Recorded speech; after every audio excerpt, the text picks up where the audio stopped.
Karon adlaw sa Miyerkules, sulod sa oktaba sa Pasko sa pagkabanhaw. Matag adlaw, ang tawong wala hinganli naglingkod sa may ganghaan sa templo, naglaom nga ang mga tawo nga muampo makaalinggat kaniya ug mutunol og igong kwarta aron siya mabuhi sa lain na sab nga adlaw.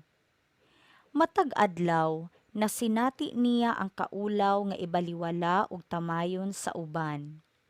Matag adlaw, daw makalantaw siya nga dili na usab siya makadawat og igong limos ug mapugos na lang pagkatulog bisan nagkutoy ang tiyan, pinutos ang iyang kaugalingon sa iyang kupo kay wala man siya'y sarang dapit aron luwas siyang makatulog. Apan sa iyang paghimamat kang Pedro ug kang Juan, nabag-o ang tanan. Wala lang gihiuli ni Pedro ug ni Juan ang iyang kabaskog sa panglawas aron dili na siya kinahanglang magpakalimos pa. Ila pagayod siyang gitagad uban ang dignidad, mitutok sa iyang mata ug mitabang kaniya. Makapila man nato gibaliwala ang mga panginahanglan nila nga atong mahimamat. Gilingiw nato ang atong mga mata aron dili kita makabantay kanila nga mga tawo usab isig kaanak sa Dios. Bisan kun wala kitay plata ug bulawan nga mahatag, apan makaalinggat unta kita sa dignidad ug sa pagkatawo sa atong mga kaigsuonan nga nanginahanglan, mutanyag kanila sa unsay anaa nato ug tagdon sila uban ang gugma. Pamalandong. Sa matag adlaw nakong pagpuyo, nakaalinggat ba ako sa nahimamat nakong mga tawo nga nanginahanglan? Giunsa man nako sila pagtagad? Ako ba silang gibaliwala o gilingiw-lingiwan? O ako ba silang gitagad uban ang dignidad kay sama kanako mga anak usab sila sa Dios? Pagbasa gikan sa mga buhat sa mga apostoles. Usa ni ana kaadlaw, si Pedro ug si Juan miadto sa templo sa alas 3 sa hapon ang takna sa pag-ampo. Sa ganghaan nga ginganlag matahom nga ganghaan, may usa ka tawo nga bakul sukad sa iyang pagkahimugso. Kada adlaw gihatod siya ngadto sa templo aron magpakalimos.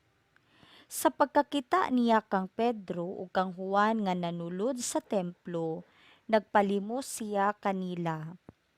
Mitutok sila kaniya ug unya miingon si Pedro, "Tan-awa kami." Busa, mitan-aw ang bakul kanila ug nagpaabot nga hatagan siyag limos. Ug si Pedro miingon, "Wala ako'y kwarta, apan hatagan ko ikaw niining ania kanako. Sa ngalan ni Hesukristo nga Nazaretnon, lakaw." Unya gigunita ni Pedro ang tuong kamot sa bakul ug gitabangan siya pagpatindog. Diha-diha nalig-on ang tiil ug buol-buol sa bakul. Milukso siya, mibarog ug milakaw. Unya mikuyog siya kanila ngadto sa templo nga naglakaw ug naglukso-lukso ug nagdayeg sa Dios. Ang mga tawo nakakita kaniya nga naglakaw ug nagdayeg sa Dios ug dihang nailhan nila nga siya mao di ay ang makalilimos nga naglingkuran didto sa ganghaan sa templo nga ginganlag matahom nga ganghaan, natingala pag-ayo silang tanan sa nahitabo kaniya. Ang pulong sa Ginoo. Salmo responsoryo. Ang yuta puno sa kaayo sa Ginoo. Pasalamati ang Ginoo, sangpita ang iyang ngalan. Isangyaw sa kanasuran ang iyang mga binuhatan. Awiti siya, awiti ang iyang pagdayeg. Isangyaw ang tananiyang katingalahang mga buhat. Ang yuta puno sa kaayo sa Ginoo. Himayaa ang iyang balaang ngalan, pagsadya kamo o mga kasing-kasing nga nangita sa Ginoo. Paabuta ang Ginoo diha sa gahom, paningkamuti ang pag-alagad kaniya sa kanunay. Ang yuta puno sa kaayo sa Ginoo. Kamong mga kaliwat ni Abraham, iyang mga sulugoon, mga anak ni Jacob, iyang mga pinili. Siya ang Ginoo, mao ang atong Dios, sa tibuok yuta nagahari ang iyang paghukom. Ang yuta puno sa kaayo sa Ginoo. Mahinumdum siya sa kahangturan sa iyang kasabutan nga iyang gipalungtad sa usa ka libo ka mga kaliwatan, nga iyang gihimo tali kang Abraham ug pinaagi sa iyang panumpa kang Isaac. Ang yuta puno sa kaayo sa Ginoo. Pagbasa gikan sa santos nga ebanghelyo sumala ni San Lucas. Sa maong adlaw, duha kanila naglakaw paingon sa usa ka balangay nga ginganlag Imaus, mga napulog usa ka kilometro gikan sa Jerusalem, ug nagsultihanay sila mahitungod sa tanang mga butang nga nahitabo. Samtang nagsultihanay sila, miduol si Jesus ug mikuyog kanila. Nakita nila siya, apan wala sila makaila kaniya. Unya miingon si Jesus kanila, "Unsa bay inyong gipanagsultihan samtang naglakaw kamo?" Mihunong sila nga subo ug panagway. Ug ang usa kanila nga ginganlag Cleopas nangutana kaniya, "Ikaw ra bay nagpuyo sa Jerusalem nga wala mahibalo sa mga nahitabo didto niining pipila ka adlaw nga milabay?" "Unsang mga hitaboa?" nangutana siya. "Ang nahitabo kang Hesus nga Nazaretnon," mitubag sila. "Usa siya ka propeta ug giila sa Dios ug sa tanang mga tawo nga gamhanan sa pulong ug sa buhat. Ang mga kadagkuan sa mga pari ug ang mga punuan mitugyan kaniya aron silutan siya sa kamatayon o gilansang nila siya sa krus. Naglaom unta kadto kami nga siya mao ang moluwas sa Israel. Labot pa niini, ikatulong adlaw na karon sukad kini nahitabo, ug pipila sa mga babayi nga among mga kauban nakapakurat kanamo. Nangadlawon sila pag-adto sa lubnganan, apan wala nila hikaplagi didto ang iyang lawas.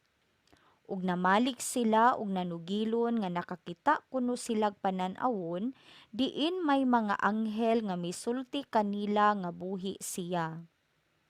Ug pipila sa among mga kauban nangadto sa lubnganan ug nakaplagan nila kini sumala gayud sa gisugilon sa mga babayi apan wala sila makakita kaniya. Unya miingon si Jesus kanila, "Pagkabuang gayud ninyo, pagkadugay ninyong mutuo sa tanang gisulti sa mga propeta. Dili ba kinahanglan man nga mag-antos ang Mesiyas niining mga butanga ug unya mosulod sa iyang himaya?" Ug gipasabot ni Jesus kanila ang gisulti mahitungod kaniya sa tibuok kasulatan sugod sa mga basahon nga gisulat ni Moises hangtod sa mga sinulat sa tanang propeta.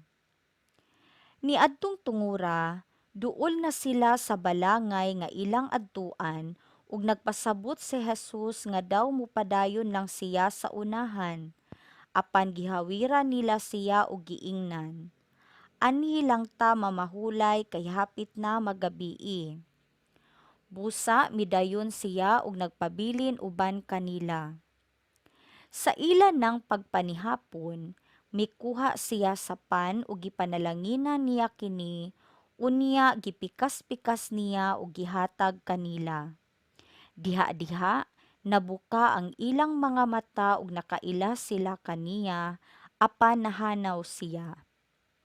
Nag-ing nanay sila. Dili ba ingon ug may kalayo nga nagdilaab sa atong kasing-kasing, sa dihang nagsulti siya ug nagpatin-aw kanato sa kasulatan didto sa dalan? Ug nanindog sila dayon ug namalik sa Jerusalem, diin hikaplagan nila ang napulog usa ka tinun-an ug ang uban pa nga nagkatigom ug nag-ingon. Tinuod gayud nga nabanhaw ang Ginoo. Si Simon nakakita kaniya. Unya gisaysay sa duha ka tawo ang nahitabo didto sa dalan ug nga nakaila sila sa Ginoo sa iyang pagpikas-pikas sa pan. Ang Ebanghelyo sa Ginoo.